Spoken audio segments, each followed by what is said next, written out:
How's it going, guys? Thanks again for being here. Today I have a brand new release product from YONGNUO. YONGNUO is a company that I'm actually familiar with when I received the email. As a matter of fact, I actually have one of their flashes here that I bought this a few years ago to use in conjunction with my Canon flash, and they work flawlessly. And now they're actually making bigger lights like this here. So this is the RGB type of light. So they actually make two of these lights. The first one is the YNLUX300, and this is the YNLUX300 RGB. So they sent me this light and also the softbox, and it's very well constructed, and this size is 70 centimeters or 26 inches. So every time I have a softbox here, I always like to leave a tutorial how to properly set this up, even though this is a no-brainer, because sometimes people do this wrong and then they tend to break the rods or do something wrong with the softbox, regardless of the brand. So this video is going to be packed with stuff. So stay tuned, don't go nowhere. I'll be right back.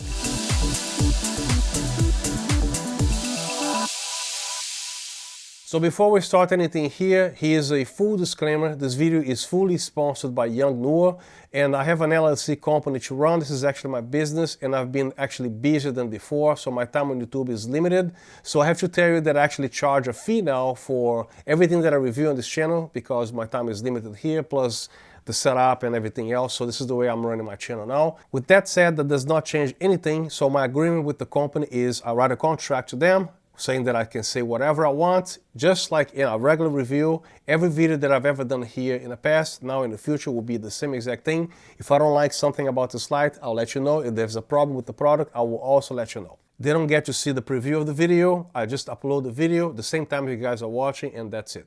So here's the case. That makes me very happy every time I open a package and the case is included. In this type of case, I love it because it is between hard and soft.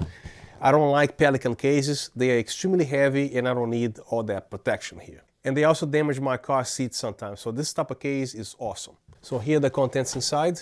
As you can see, it's a very high density foam here. Nothing is going anywhere. As a matter of fact, even if your assistant happened to drop this downstairs by accident, nothing is going to happen. I don't think even the reflector is going to get damaged because of this foam. And again, the type of material here, this like hard, soft type of material. So this light comes with this old style reflector. You can also buy, or if you already have this type of reflector, you simply swap it. Next we have a 9-foot long power supply. It's a PC type, and it also comes with this nice leather here to wrap it up. I would actually leave this inside the case just in case humidity gets in. Here's the actual power supply, and it features an XLR plug. And if you want, you can also hold the power supply on a stand there.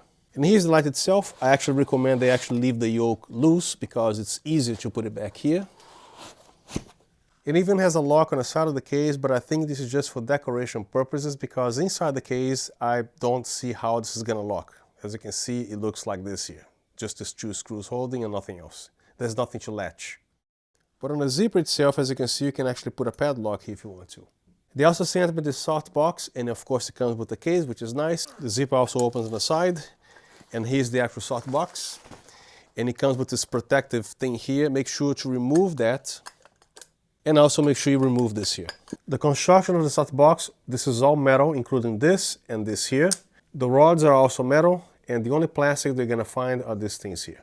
Now, if you are interested in everything about this light regarding the lux and CRI, TLCI, I'm going to be leaving several screenshots on here. You're welcome to pause the video instead of me saying here a bunch of things that you're going to easily forget or have to search on the video. So pause the video and take a look at this stuff. This light is rated at 300 watts, but this is on the CCT side. On the RGB side, it is a 150 watt light, and this is what the actual copper chip looks like. So most of the CCT is actually in the middle, shared with the cold and warm lights, and the outside ring, that's where the RGB diodes are located. This light comes with this reflector, and as you probably see, the finish of the reflector is the same type of reflectors that you found on old lights. But this reflector has advantages also over the new type of reflectors that you guys see here, the one that has some bigger things here inside, right? I don't know what that's called. But the advantage of this reflector here, even though it will provide you less light output, it's gonna provide you a wider beam. And this reflector here is more punchier, so it's gonna provide a more light output because of the design of the reflector inside. And this is also great when you actually have to shoot a subject that's actually very far away, probably, I don't know, 100 feet or 200 or something like that. So this is the reflector that you want to use instead of this one here, because you can easily reach a great distance without cranking the light to 100%. It depends what you want to do. So it's actually a very good idea to have both. If you don't have this reflector, I also recommend it to buy, you know, but this is the reflector that comes with this light. This softbox here, as you can see, the construction is very nice and almost like no wrinkle pretty much. The fabric has a very nice eggshell finish, and everything here in the back is made of metal, including this and that. The only thing plastic that you're going to find are these things here. The softbox comes included with a grid, and a grid is very important. If you want to control where your light hits, you must use the grid. And here's an example of the softbox with the grid installed. And as you can see, without the grid, the light is gonna hit the wall that I don't want it to hit, and it's gonna wash out my RGB light on the wall.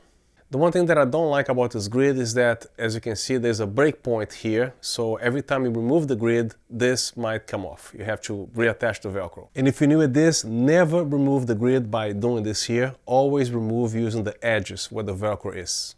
So let's talk about this light here, which is the main product that I'm going to be presenting here. So this is the YNLUX300 RGB, but they also make a bicolor, which is the YNLUX300. And of course, the RGB lights, they have to share the cob chip with the RGB light. So if you buy the bicolor, it will be slightly brighter than this one here, which is a no-brainer because there are no RGBs to be shared with the cob chip, right? I actually like RGB because it is always useful, especially with this type of background here. You know, you gotta splash a little color here and there. So let's talk about power here. So I've been doing this for a long time, and I actually learned my lesson once and never to do that again. So most people, they have a small room, fine, or small jobs, fine as well. With the 60 watt lights or even 100 watt lights, right? So right now I'm using a 100 watt light, and I'm about 5 feet away from this light, and this light is cranked up to 100%, and this is the exposure that you get, right? Only if I do this, I'm gonna be exposing my forehead right here. So with the light cranked up to 100%, the camera is shot at f4, and the ISO is 640, and the shutter is 1/80th of a second. So this light is actually cranked up to its maximum to obtain this type of exposure here, right? So in my opinion, buy the most powerful light that you can afford. Even though you don't think you will ever need a 300 watt light, you might need a 1200 watt light depending on the situation. So let's say that you're shooting a corporate video with a room full of windows, and they actually put the subject right in front of those windows, and you're supposed to compensate the light with the outdoor, the bright background there. And that's not going to happen with a 100 watt light.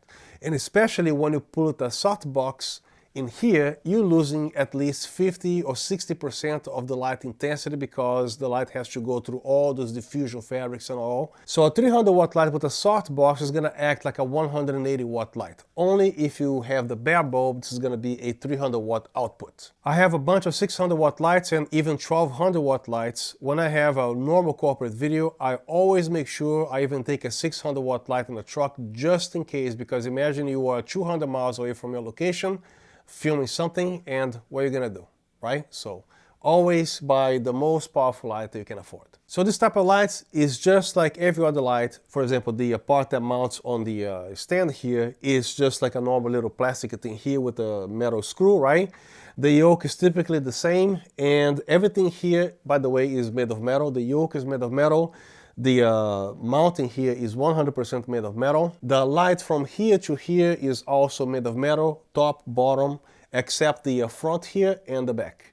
And of course, the front element here is made of metal, but this is plastic. And the back is also made of plastic, just like every other light of this price and class that I've seen before.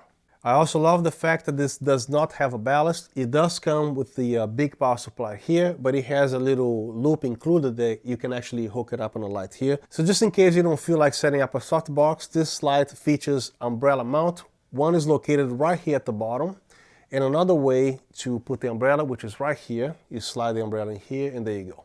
One thing that I like about this whole thing here is, again, they comes with a dedicated case, because every time I receive a light that does not come with the case, that the manufacturer doesn't feel like making a case for the light, it really puts me in a bad mood, because you're not going to be showing a cardboard box at a wedding or a corporate video, right? That looks super unprofessional, and it can also damage the light. Second thing that I like about this light here, even though it's a 300 watt light, there is no ballast. The only thing that comes with the light to power the light is this large power supply here. I like to be able to adjust my light and pull it out like this here.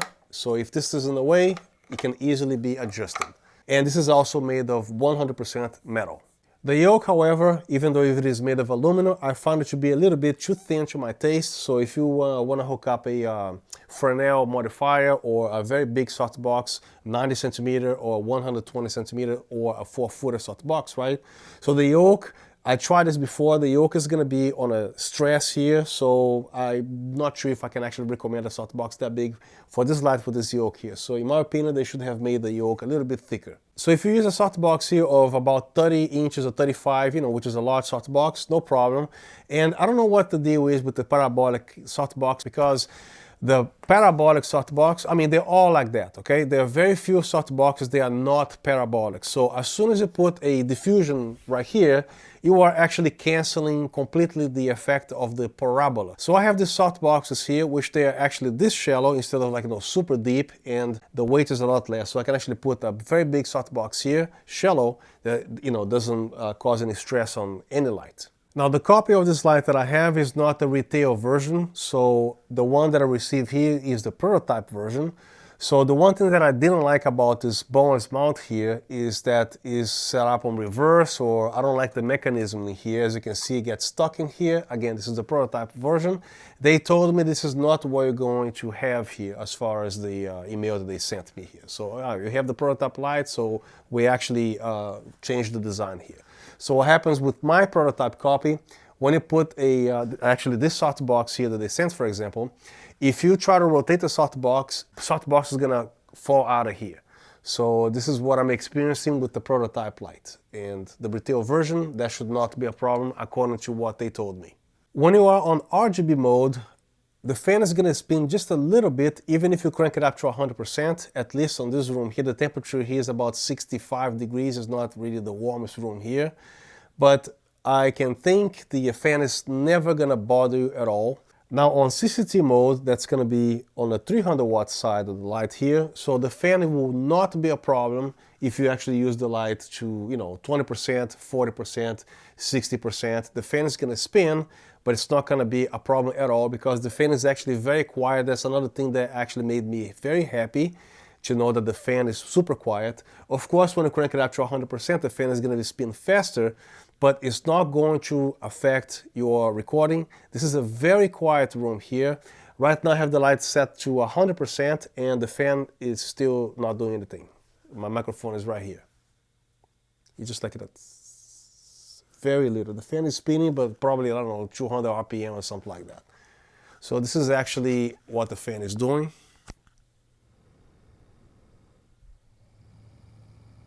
And from here, you don't hear anything. So the subject is right here, right? You're supposed to have a distance of at least 4 feet. So this is what the fan sounds like.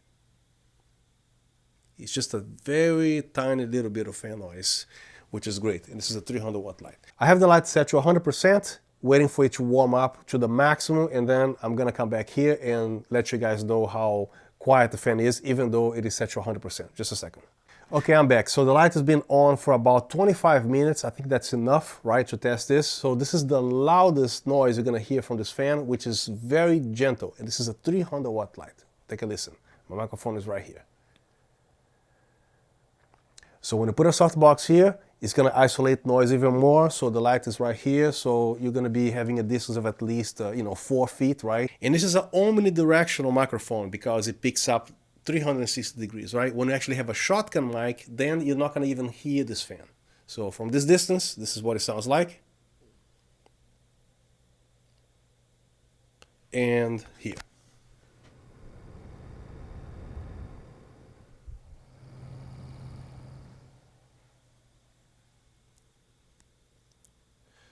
So fan noise is not a problem even at 100%. So when you have the light set to half, like 40% or 60%, the fan is going to be spinning even quieter and slower. So right now the light is at 60% and the fan dropped significantly less. And again, the light at 100%, the fan is still not a problem.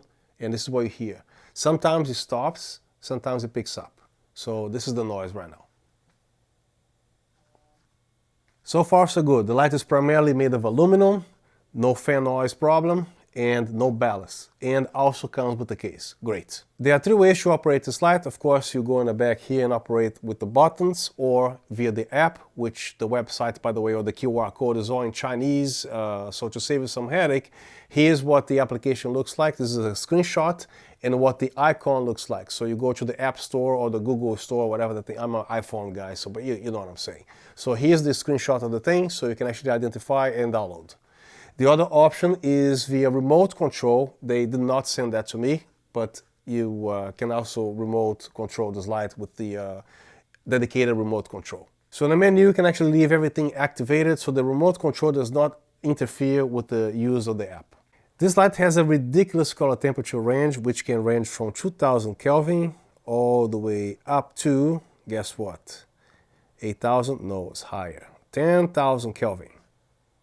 And this light also has the ability to bypass the whole range here if you don't need all that. So I'm going to show you guys later on the menu settings here. So right now I'm actually have the widest spectrum of the colors here. So 10,000 Kelvin all the way to 2000.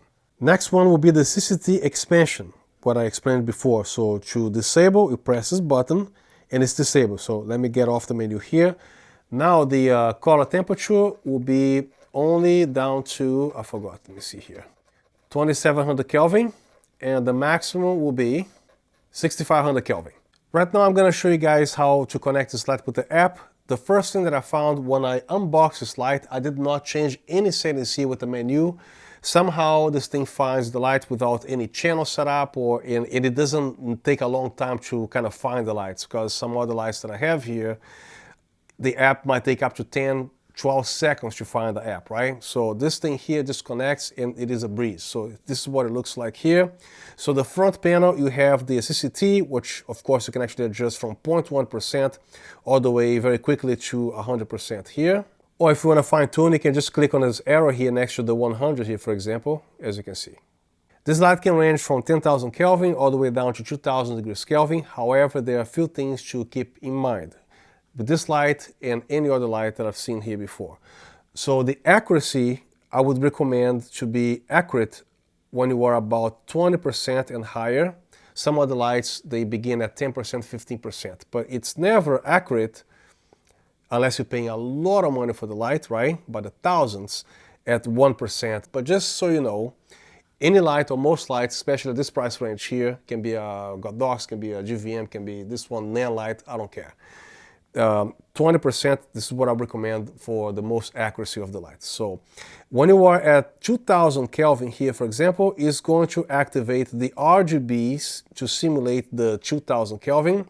So don't expect this to be extremely accurate, because it is not. It's going to give you like a warm color, but as you can see, it has a rosy tone here. Let me crank this up to 100%. As you can see, there's a little bit of a rosy tone here. So that's that. So when you are at 3200 degrees Kelvin, for example, yes, it's okay, but I can still see a little bit of a rosy tone. I don't even need the color spectrometer, because I've been doing this for such a long time. Just by eyeballing, I can tell if a light is actually too warm or too cold on a 5600 degrees Kelvin on a CCT, or if it is a little bit too green, too magenta. I can see with my eyeballs. At 5600 degrees Kelvin, it looks pretty good. If it is slightly too warm for you, about 100-ish Kelvin off, all you have to do is to come here and make the light slightly cooler or slightly warmer. What matters is if the skin and everything that you film with this thing looks good, which it does, and just about the color temperature here, if it is slightly too warm to your taste, just, go 100 Kelvin off, so to speak. At the bottom here in the middle, you have the shortcuts all the way from 2000 to 5600 degrees Kelvin and 10,000 degrees Kelvin. And at the bottom here, you have your green magenta adjustments all the way down to 1.0 green or 1.0 magenta. Very easy to set the reset here to 0. And at the very bottom, you have these shortcuts here, the warm halogen and everything, but the most important ones are the tungsten, which is 3200 degrees Kelvin, or the daylight. At the very bottom right here, you can also control the light this way. So when you actually swipe up and down is the intensity, or left and right, the color temperature. You can go back to this one here, which brings you back to the same page before. And this one here requires camera. I think this is to match with the RGB lights or whatever product or thing that you have, probably your pants or whatever that is. I don't need to show you here, but this is actually self-explanatory. So on the HSI page, as always, you can actually change the color. There's just a slight delay of half a second or so, which is not a big deal, but it does the job. So it's responsive enough. And then you have the effects page, which is a bunch of effects here. So I don't really care about effects. I'm not an effects kind of guy. The only two effects that I would ever use would be the police light or the candlelight, which, by the way, the candlelight on this application here is pretty realistic, probably 7 out of 10, because some lights, they kind of use like a design that goes like this. This one actually has waves that goes like this, retain the brightness, and then ramps down like this and then goes back here. So it's pretty cool. I'll show you here. So I'm just going to show you guys this effect here because I know most of you guys will probably want to use the candlelight. So for about 15 seconds, this is what it behaves like. And I recommend it to be on a speed 10. I think it's more realistic. The other speeds, they are like too slow. So this is what it looks like here, how the waves behave, you know, so it's pretty good. I found the candlelight to be, again, on a slight green tone instead of the magenta tone, and I don't think you can actually adjust because you can only adjust the frequency and the intensity. So that's pretty much it. So it's a little bit on the green side, but the candlelight, the way it behaves, what the light is doing, is pretty decent. And to play the other effect, you must press stop, and then you choose the other effect and play it again. And here's the police car. It's a little bit different, but this is how it looks like. So that's my demo here for the effects. Now, if you want to delete this light out of the app, simply go all the way to the bottom left where it says product list. And you can also rename the light here, or you can just delete with a touch of a button. That's it.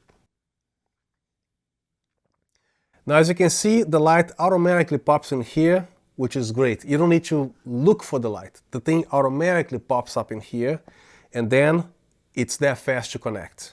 So go back, and then you can adjust your light, as you can see here. So in that particular case here, this app is pretty awesome because a lot of apps, you need to do a lot of things here, find the thing, refresh the Bluetooth or something like that. Not this light. I really like this here. So the next question that you probably want to know, can you power this light outdoors? Yes and no. I'll explain that in a second. Primarily, most 300 watt lights, they're designed to be set as a studio light, which you need an outlet here. So as far as I know, they do not make any accessory for V-mount battery to run this light via DC. You can actually run an extension cord. There are also ways to power this light. For example, you can actually buy a 500 watt power bank on Amazon. It's not cheap, but it's actually cheaper than a V-mount set. I can guarantee you that. The reason why I recommend a 500 watt power bank is because you don't want to buy a 300 watt power bank with a 300 watt light because it might exceed the voltage, the wattage, cranked up to 100%. It's almost like 315, 310, 300, some watts, right? Like most lights that I've seen. So going back to the V-mount accessory here, let's say that they actually decide to even make one here, like Godox makes and GVM and Aputure and all that, right? Keep in mind that on a 300 watt light, even if you have two 200 watt V-mount battery on each side, that equals to 400 watts.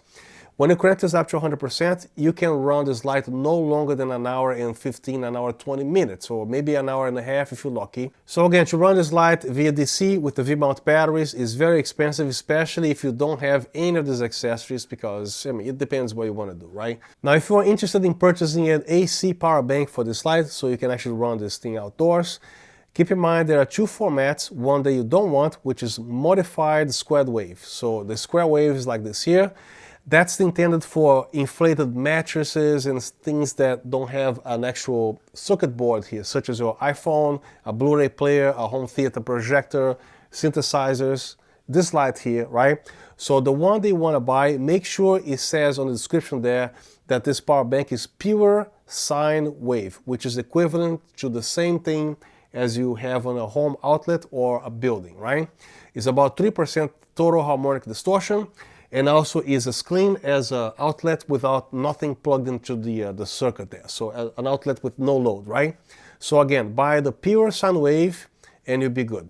The reason why I recommend a 500 watt, even though this is a 300 watt light, same way you're not going to be loading 100% of your main drive in your computer because you're asking Windows or your Mac to crash, right? You always need that little bit of a gap there. So for a 300 watt light, buy a 500 watt light. If you must buy a 300 watt light because it is a lot cheaper, make sure you go about maybe 80% on this light here, you'll be good to go. You can go 100, but you're gonna be over-stressing the unit. So that's my 2 cents on that. Here's the back of the light. If you wanna know all the ways and tricks and features, you probably wanna watch this. Please don't skip it. So let's say they wanna turn the brightness all the way to 100% in 1 second, or all the way down immediately, right? You can also range on a rough one, 20, 40, 60, 80, 100. This is the fast mode, right? If you need precision, simply press in this button here, and then you can also, of course, change from 0.1%, and then you can, turn this very slowly until you reach 100%. If you want to rush again, press this button in again, and then back to the fast mode again. The Kelvin temperature can be adjusted in 50 Kelvin degrees, and it can go all the way down from 2000 Kelvin to 10,000 Kelvin if you don't need all that range, because you're going to be here doing this forever, right? You can simply deactivate that on the menu for the most useful color temperature, probably 3200 to 5600, whatever. Or you can again have the whole thing from 2000 Kelvin all the way to 10,000, right? So we're going to be turning this here for a while. And the application is actually faster, but it goes all the way down to 2000 Kelvin. Now, if you want to adjust the green magenta correction, on the CCT mode, press this button in. That's when you actually adjust the green magenta correction, as you can see here.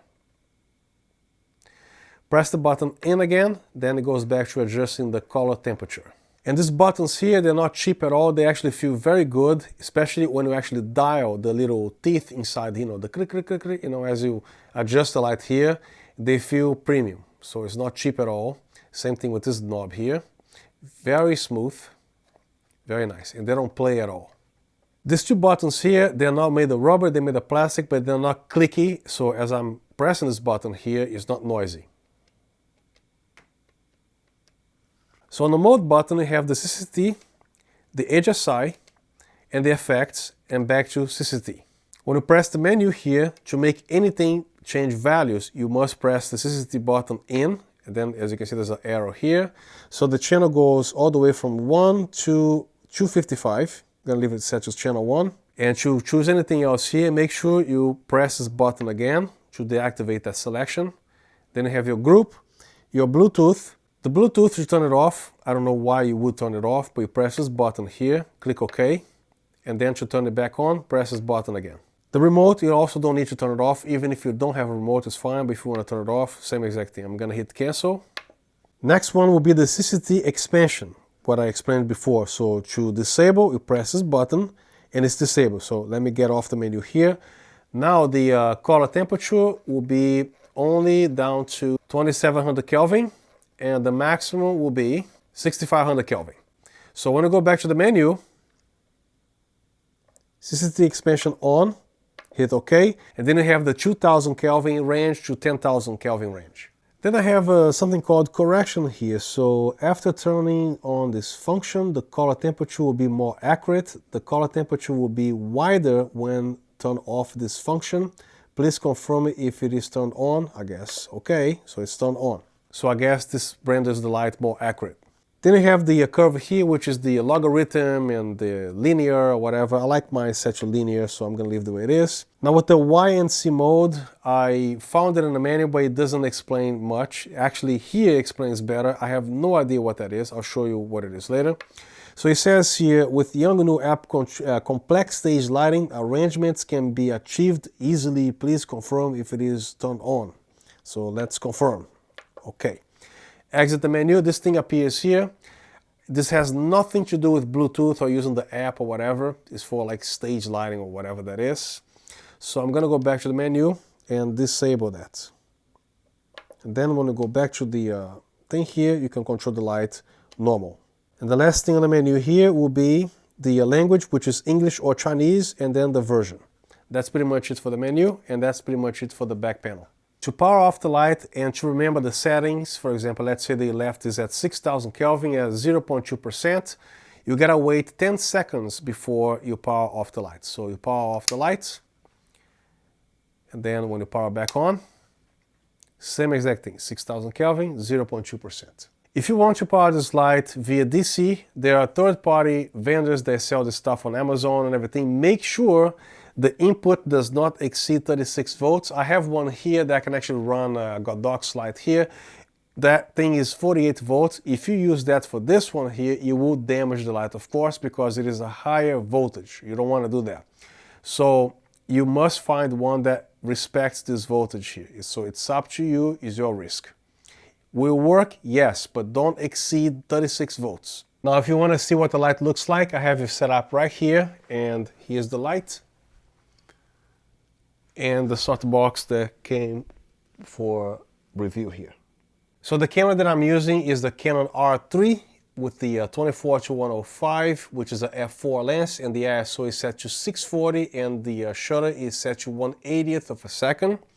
And the light is currently set to 20%, about 5 feet from me here, with the included softbox that they sent. It doesn't come included with the light, but you know what I'm saying.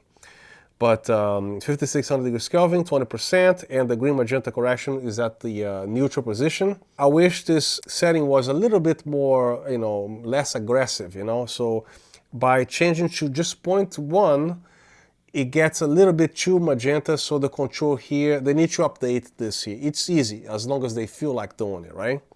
Going back to the neutral position, and then the plus green, it will look like this here. So as you can see, it's a little bit aggressive. So right now, not sure if this is going to be useful or not, but I've seen other lights that do the same thing or have the same problem. So just so you know, this is what the green magenta control looks like here.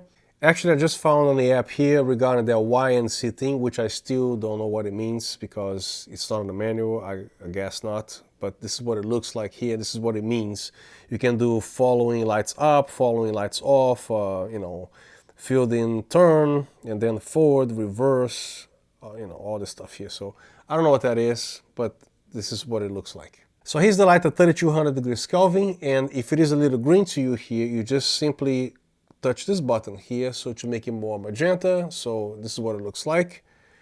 And also at 2000 Kelvin, this is what I've seen in many lights that I review here. They're just using this 2000 Kelvin. This is actually good for effects. It's not actually simulating a true 2000 Kelvin with the, like a Candlelight, for example. Candlelight is actually 1000 Kelvin, but you know what I'm saying. You can try to adjust here for the magentas or the greens, whatever looks right for you here. But again, the 2000 Kelvin is more like, an effect or a look, if you will, but not actually accurate 2000 Kelvin. If you want to access the settings on this app here, at the very bottom left, click on product list, and then on the bottom right, click on settings. Here you'll find the language, version, video tutorials, firmware upgrades, which is good. So right now, apparently this is the current version. So here's a softbox that they actually sent to me here, and I'm gonna teach you guys how not to ever break this speed ring or the rods themselves, because I see a lot of people doing this wrong. Now I just took this out of the case, right? So what you want to do is to grab the rods here as close as possible. You don't want to do it from here. You want to do it from here, okay? And then start doing it as close as possible to the very end here. You kind of pinch it like this here, right? So as you do this, pressure will build up. When you are halfway, stop, because pressure is building up right here. So instead of continue to force the speed ring here, what you want to do is to come here and bend the softbox. This is gonna shorten the distance, right? So you simply bend it. Again, one more time. It's so easy and effortless. So here it is. Now to disconnect, what you don't want to do is to just push this thing with your thumb here. You don't want to hear that, because sooner or later, if you open this 100 times, you might break something or prematurely wear something out, right? So put it back where it was before here. So what you want to do is to grab the rod as close as possible to the end here. You press it down with your thumb and lift the rod up with the rest of the hand, right? And then look how silent that is, except the noise of the fabric here, but you know what I'm saying. I'm not doing this. I'm doing this. Okay, so just do that, and there you go. Now once you install the diffusers, you don't ever need to remove it. Simply tuck it in like this here, hug the softbox this way, then you wrap it up here and put it back in the case. So that's the end of my video. I hope you found the contents helpful to make a decision in purchasing these products. And if you have any questions, please feel free to drop them down in the comment section. I'll respond to everything that I see there. So once again, thank you so much for being here, and I'll see you next time.